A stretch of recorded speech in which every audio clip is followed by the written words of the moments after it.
북쪽의 공기는 숨쉬기 힘들 정도로 차군요. 로자의 입에서 나온 말들은 북쪽의 찬 공기를 만나 순식간에 얼어붙었다. 폐부를 찌르는 한기에 숨쉬는 것조차 힘겨운 느낌이었다. 용의 도시에 머물다 온 이들에겐 그럴 수도 있겠죠. 조금 있으면 금방 적응될 겁니다. 어쨌든 이것도 사람 사는 곳이니 말이에요. 사라님은 왜 이곳에 머물고 계십니까?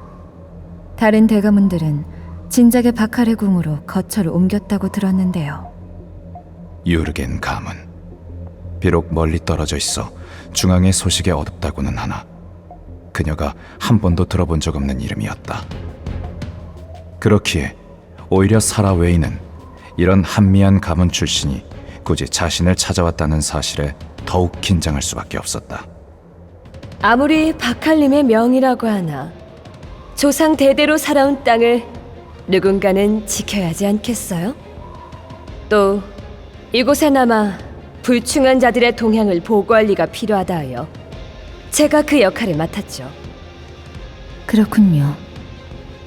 막힘없는 답변에도 무언가 우습다는 표정을 짓는 로자의 모습에 사라의 시선이 순간적으로 대청을 향했다. 대청의 기둥 뒤에는 무기를 든 부하들이 사라의 명령을 기다리며 숨을 죽이고 있었다. 로자는 들고 있던 쥘 부채로 입을 가리며 미소 지었다. 좀처럼 그 속을 알 수 없는 미소였다. 불의 숨이 멎을 때가 다가오고 있지 않습니까?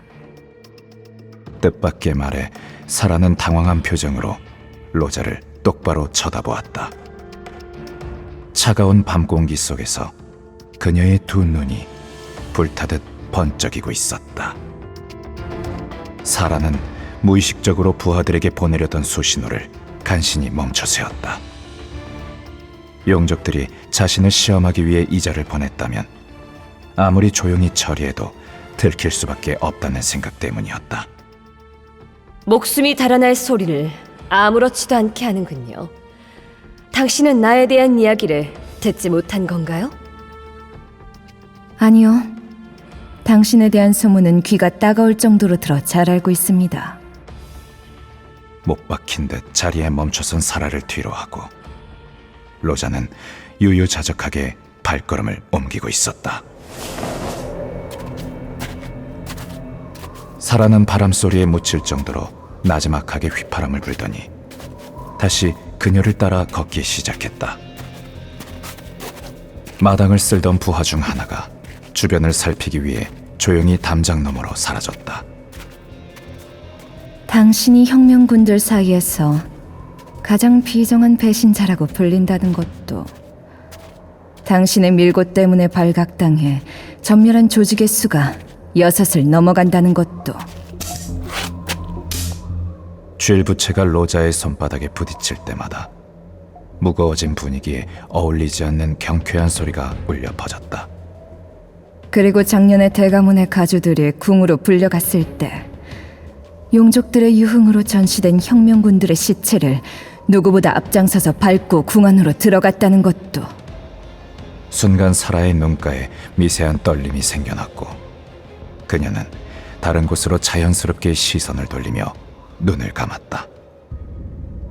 시야를 가린 어둠 속에서 끔찍했던 그날의 풍경이 생생하게 재현되고 있었다. 어디선가 매캐한 탄내가 날아와 폐를 가득 채우는 듯했고 내딛는 발은 부패한 시체를 밟고 있다는 착각이 들었다.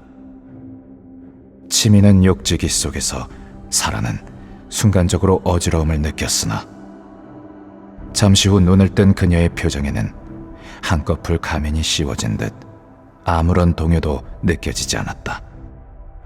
그런데도 이렇게 불쑥 찾아와서 혁명군의 구호를 제창한 이유가 뭔가요? 그날 미소를 띠며 걸어가는 당신의 뒷모습에서 커다란 슬픔을 보았기 때문입니다. 슬픔? 사라가 의아한 표정으로 되물었다. 감춰진 소매 아래에 꽉 찐 주먹 사이로 옅은 핏물이 흘러내리고 있더군요. 자신도 모르게 얕은 한숨을 내쉬며 사라는 자신의 손바닥을 내려다보았다. 손톱이 깊게 파고든 흉터들이 아직도 그날의 기억처럼 선명히 그곳에 남아 있었다. 그 후 당신에 대해 따로 조사를 해봤습니다. 세간에 알려진 소문과는 많은 것이 다르더군요. 앞서 걷고 있던 로자가 걸음을 멈추며 뒤를 돌아보았다. 얼굴에는 여전히 속을 알 수 없는 미소를 띤 채였다. 당신이 용족에 밀고 한 조직들 또한 이미 그 위치가 드러났거나 꼬리가 잡힐 게 뻔한 무모한 행동을 하던 자들이었습니다. 그리고 당신이 혁명군에 몰래 전해준 정보 덕분에 전멸을 피한 조직들이 더 많다는 사실도 알게 되었지요. 둘의 대화가 들리는 거리였는지 대청의 기둥 뒤에서 성급한 이들의 인기척이 나기 시작했다. 사라는 은밀한 눈짓으로 그들을 제지했다. 항상 몸가짐에 조심했지만 역시 미흡한 부분이 있었군요. 하지만 당신처럼 머리 좋은 이가 아니었다면 누구도 쉽게 눈치채지 못했을 거예요. 찬바람 사이로 담장 밖에서 희미한 휘파람 소리가 들려오고 있었다. 주변에 용족의 감시가 없다는 신호였다. 당신이 원하는 건 뭐죠? 용족들에게 내 행적을 일러바치고 대가문의 반열에 이름을 올리는 건가요? 대가문이라 그것도 나쁘지 않지요. 사라의 손은 어느새 소매 속에서 리볼버의 방아쇠에 걸려 있었다. 로자의 대답 여부에 따라 리볼버의 총구가 그녀를 향해 당장이라도 불을 뿜을 수 있도록. 하지만 먼 훗날의 일이 될 것입니다. 용족의 지배가 이어진다면 제 살아생전에는 보지 못할 광경일 수도 있지요. 이를 아는지 모르는지 로자는 환한 미소를 지으며 다가와 사라의 손을 마주잡았다. 깊이 패인 손바닥의 흉터에 따스한 온기가 와닿았다. 저도 당신처럼 천계를 위해 제가 할 수 있는 일을 하고 싶습니다.